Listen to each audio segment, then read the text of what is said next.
Halo semua, salam sejahtera Malaysia, tuan-tuan dan puan-puan. Selamat datang ke channel Fels Lifestyle. Terima kasih kerana terus setia dan bersama di dalam channel ini. Kepada yang baru di dalam channel ini, silakan terus bersama di dalam channel ini untuk mendapatkan isu hangat politik di Malaysia. Nah, saudara-saudara, bercakap tentang isu hangat politik. Rupanya, baru-baru ini ramai yang berbual-bual, termasuk rakan-rakan sendiri, keluarga sendiri. Ada yang berkata, apa sebenarnya yang berlaku di Sabah berkaitan dengan 8 adun rasuah. Rakyat Malaysia, khususnya di negeri Sabah, akhirnya menjadikan ini satu cerita yang amat panas kerana ini melibatkan rasuah. Apatah lagi melibatkan wakil rakyat yang dipilih rakyat sendiri menjadi ahli Dewan Undangan Negeri, tetapi kenapa tiba-tiba terlibat dengan rasuah? Sudah pasti rakyat Malaysia, khususnya di negeri Sabah, mahu mengetahui apa sebenarnya yang berlaku. Dan kalau benar, mana-mana wakil rakyat yang terlibat dengan rasuah ini berkaitan dengan kes skandal rasuah di Sabah yang berlaku pada masa kini, sudah pasti rakyat di negeri Sabah mempunyai banyak pandangan, banyak komen. Nah, salah satu komen yang telah diletakkan di dalam channel ini melalui video adun bincang rasuah, melalui ulasan daripada channel ini. Ada yang kata, patutlah pampasan kami tak bayar. Rupanya tak ada duit sudah. Di komen yang kedua pula berkata, tangkap dan lucutkan jawatan serta merta mana-mana YB dan menteri-menteri terlibat rasuah. Komen yang ketiga pula berkata, tidak ada yang melemahkan, bubar saja Dun Sabah. Dan komen yang seterusnya berkata, tangkap saja kalau ada rasuah. Saya nak highlight di sini adalah berkaitan dengan jawatan bagi ahli Dewan Undangan Negeri ini yang disebut ramai, dan juga bagi jawatan-jawatan mereka sebagai menteri, dan apa juga jawatan mereka di dalam kepimpinan politik di Malaysia. Adakah mereka berisiko untuk ditangkap? Mereka berisiko untuk hilang jawatan dan sebagainya.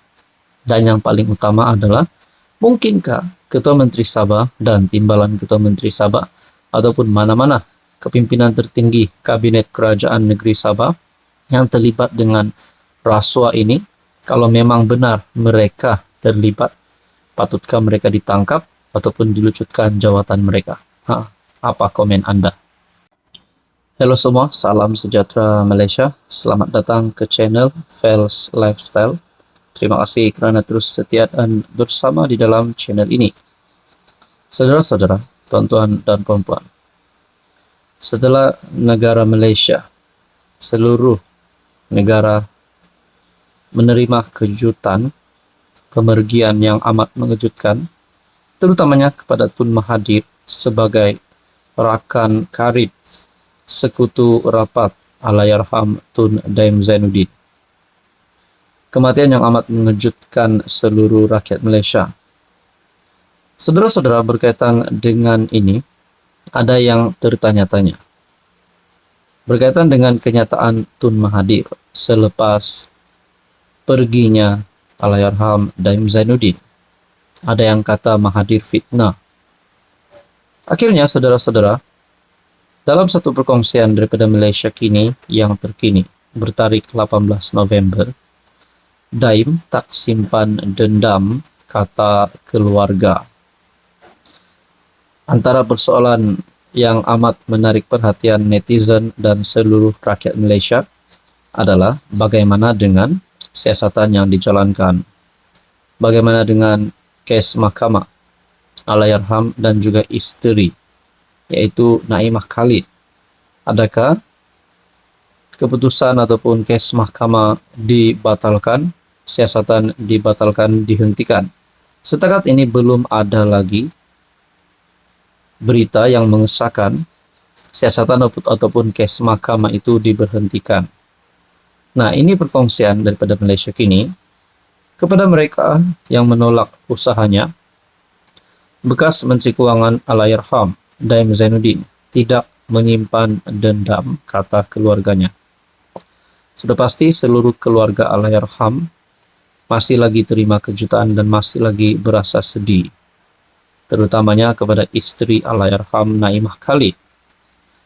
Beliau memaafkan tanpa kata-kata dan sanggup memikul beban konflik dengan perasaan tenang dan kasih sayang yang selama ini mencorakkan wataknya, sambil menyerahkan segala-galanya kepada sejarah untuk menghakiminya, kata keluarganya pada satu kenyataan kepada Malaysia kini. Kenyataan tersebut tidak menyebut tentang kes mahkamah terhadap Daim dan keluarganya. Sebelum ini, bekas Perdana Menteri Dr. Mahathir, yang juga sahabat akrab Daim Zainuddin, berkata dia kesal kerana sumbangan bekas Menteri Kewangan itu kepada negara tidak dihargai. Saya sedih tidak terhingga. Sepatutnya dia disanjung kerana sumbangannya kepada perjuangan. Tetapi di akhir hayatnya, dia diherdik tanpa sebab kerana dendam. Inikah balasan yang menimpa kerana dendam, kata Mahathir. Sementara itu, keluarga Daim menzahirkan ucapan terima kasih kepada mereka yang memberikan penghormatan terakhir kepada Allahyarham. Sebelum ini, PMX juga ada menzahirkan rasa duka citanya dengan pemergian bekas Menteri Kewangan tersebut. Saudara-saudara, apa komen Anda? Hai, hello, salam sejahtera Malaysia. Selamat datang ke channel Fels Lifestyle. Tuan-tuan dan puan-puan yang saya amat hormati semua. Rupanya masih lagi hangat tentang 5 wakil rakyat Parti Pembangkang.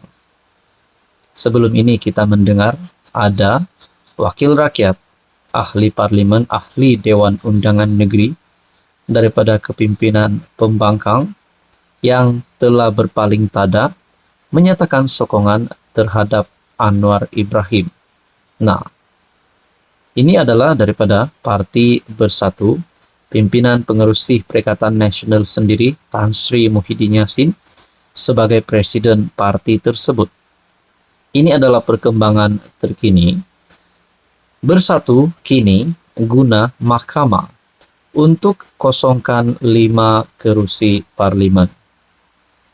Bersatu kini beralih langkah dengan menggunakan saluran mahkamah sivil untuk mengosongkan 5 kerusi parlimen selepas penyandangnya yang bertanding dan menang dalam PRU lalu memberikan sokongan kepada kerajaan perpaduan.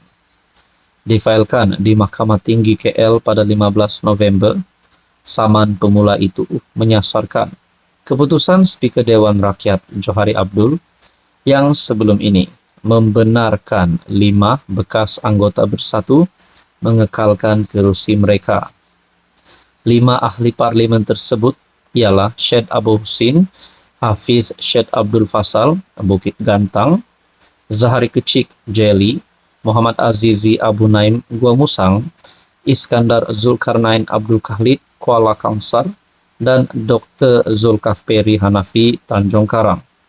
Status satu lagi kerusi parlimen yang dimenangi, Suhaili Abdul Rahman di Labuan, belum diketahui, namun sedang berdepan dengan tindakan sivil berasingan di Mahkamah Tinggi Shah Alam.